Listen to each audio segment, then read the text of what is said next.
Hi everyone, welcome back to Coffee Books and Rain. I'm Rachel, currently making coffee, so it'll be ready in a few minutes. I am making some decaf in my mocha pot, so really it usually takes like no time at all.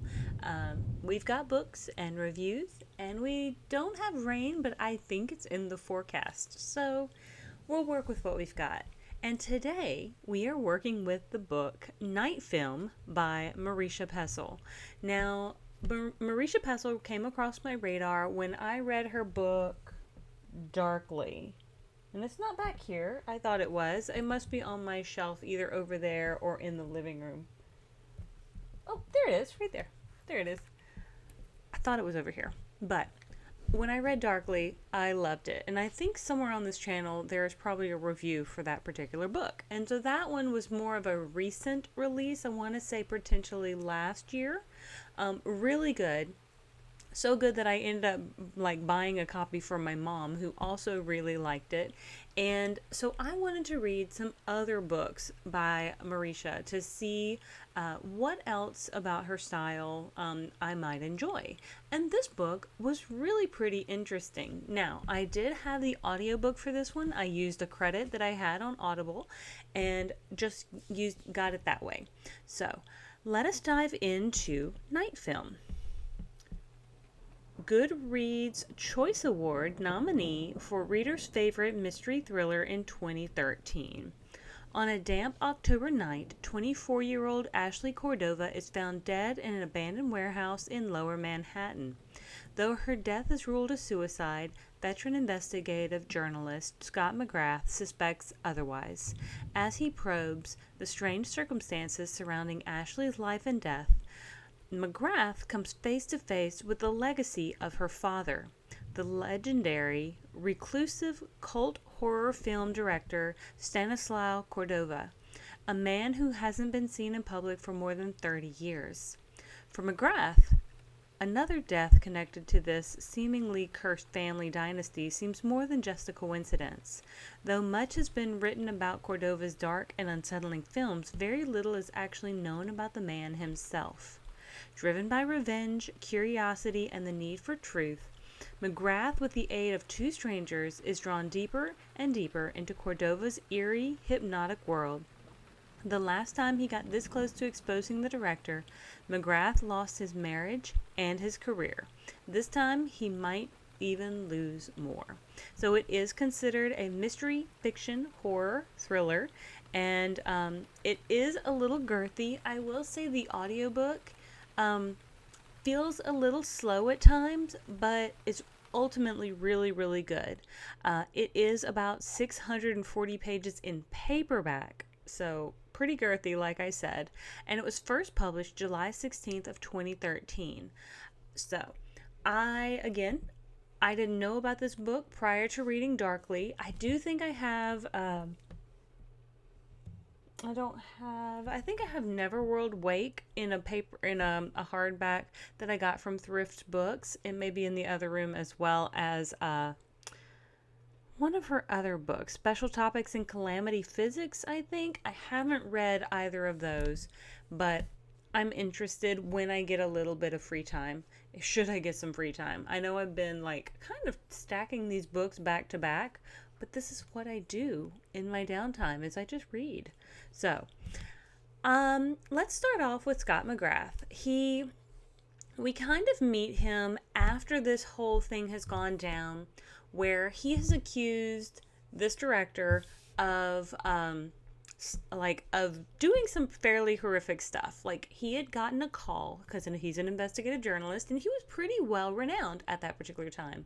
But he had gotten a call from a secret source, unidentified source named John, who told Scott that Cordova was doing something to the children, or doing something with the children.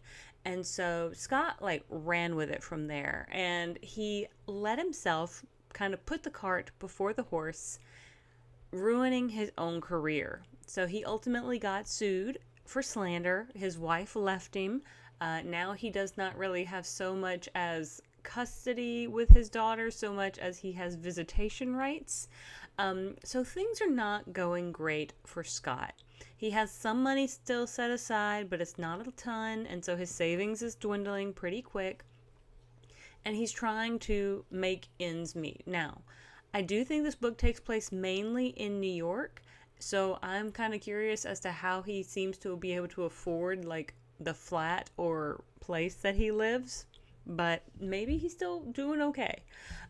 Seems as though his wife is doing even better, but he can't let her go. Like, she's still the love of his life, and he kind of ruined that.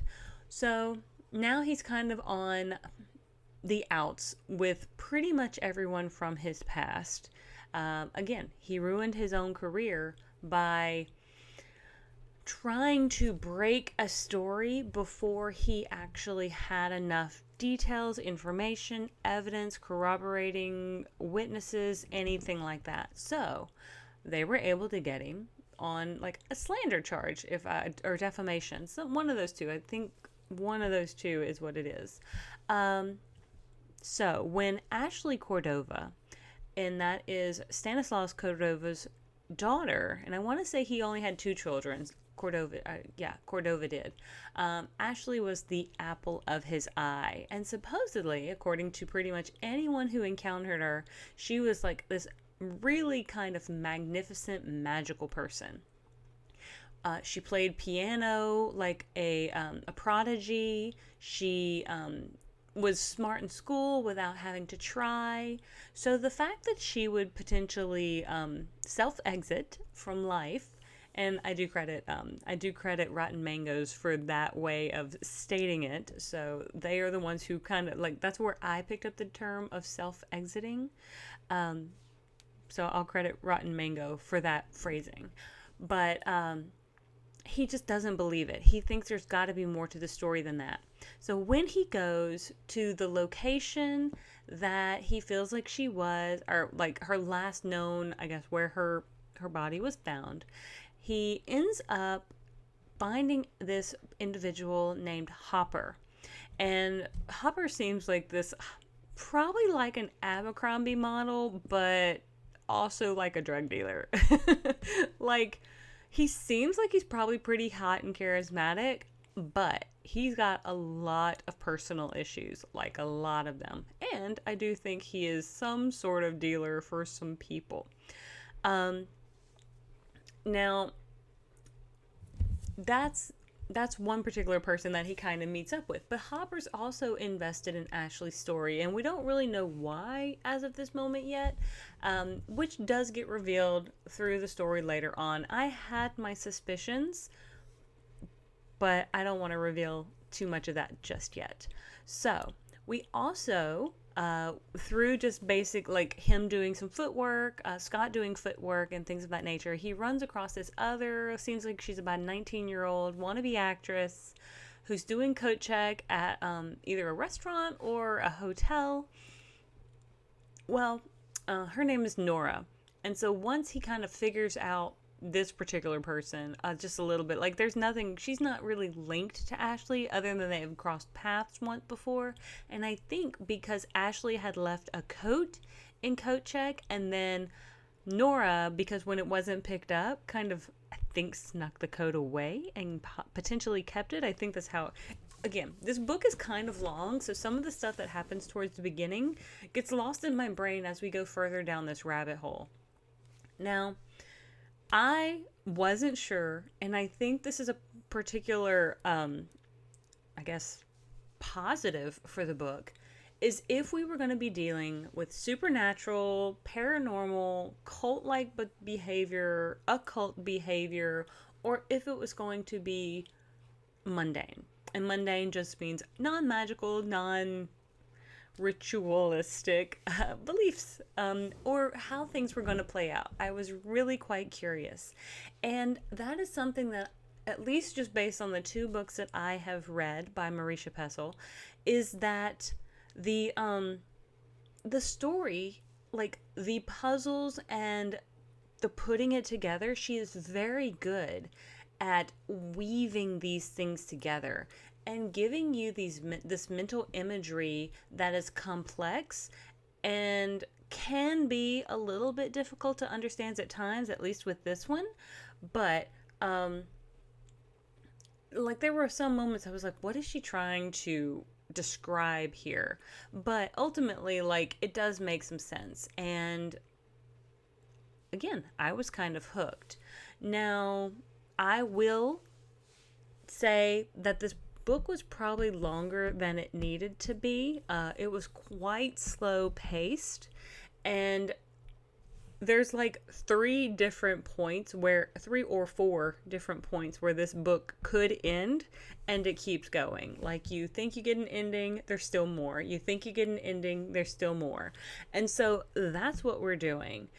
Everything, it's not like what I would call a suspense. You're not like peeking around the corner. In my personal opinion, I was not, but the vibe of the book was very eerie. I don't know if you've ever watched like old episodes of The Twilight Zone, and I'm talking the old ones, like some of the black and white ones, where they are deeply unsettling, and then you get to the end, and it's kind of like it throws you off. You're like, oh, okay. And I kind of feel like that's what this book did to me in a lot of ways. Now, it's not perfect. And I see this one particular person, EB, gave it 2 stars because they thought that the characters felt flat, and they thought none of them developed. I kind of disagree because I do think Scott actually grew as a person. I think Nora was just about the same. I don't know how much she actually grew, and Hopper really didn't change. But again, they're more like sidekicks. I don't think they really have to. For me, it was really Scott who I wanted to see make these changes along this journey. And for me, I thought he did. Now, there's one particular point where Scott is talking to someone, and I want to say it's a professor of film, Beckman is the name that comes to mind, who seems to have all this like cult-like following knowledge of the films. And Beckman kind of helps Scott put some pieces together because Beckman is the one who is more or less like a subject matter expert on Cordova films. And so again, when I was listening to some of these descriptions of these movies, they did feel potentially not thrilling or horrific, but a lot of the situations surrounding them or what have you were deeply unsettling. And so if I were to tell you anything, I think a lot of this book is kind of unsettling. Did I find it horrific? Maybe not. Did I find it super thrilling? No, potentially no. But unsettling to the point that I needed to find out more? Yes. So that's my particular thoughts on that. I'm trying to think. So again, this book is very long and there's a lot going on. There's quite a few characters that we encounter along the way, and the deeper Scott gets into it, the more we kind of lose track a little bit of Ashley's death, and we start focusing incredibly heavily on her dad, the filmmaker Cordova, which I guess is still Scott's more or less obsession, is because he still wants to be proven right in some way about Cordova and about this tip that he was given. He wants there to be something tangible that he can redeem himself with. And that's my particular, like, that was a positive from me because that's where I saw him grow. I'm not certain if this other person really picked that up. Potentially they didn't. Potentially they did. I don't really know. And so apparently I didn't, again, have the physical book of this, but when someone else was handed the arc, and their name is Karen, and they're on Goodreads, she said she flipped through it, and it was full of pictures and screenshots and case notes, just like a real explosion of visual literacy. And I didn't know because, of course, I had the audiobook. That may potentially be why it's thicker. 690 pages in a paperback is because potentially there's got a lot of pictures involved in it. And I mean, that's kind of cool. But anyway, so in Scott's heroes, or I mean, whatever you want to call him, however you want to phrase him, journey, um, there's a lot of ups and downs. There's a lot of dead ends, red herrings, those sorts of things. You're not sure, and he's not sure if he's on the right track until we do get closer to the end. Again, I'm not going to spoil it. I'm just going to say, again, that there were a couple endings which felt like, okay, we could end it here, and then we still had a little more, and then we could end it here, and we still had a little more. So that was something that I was like, how many epilogues do we really need? And like, I think it was just additional chapters, but it felt like we had like PS and then PSS or PPS or post subscript, yeah, PSS, and then adding all the PSSSSs to just tie up everything. It does get tied up moderately satisfactory. I can't say 100% that I'm like fully on board, but I am satisfied. There's still a couple things that I would really like to see happen, but this is a standalone all on its own. And again, I'm not going to give you any spoilers. I'm not going to tell you if we are in a supernatural, occult, cult, what do we got? I'm not going to tell you. You're going to have to figure it out if this is a book you want to read. However, I did post just on my YouTube kind of like postings, make a little post that said I'm debating on doing a Patreon. Now, if that's of interest, I will potentially do videos with spoilers. And that way you can decide if it feels satisfying for you or not to read these books.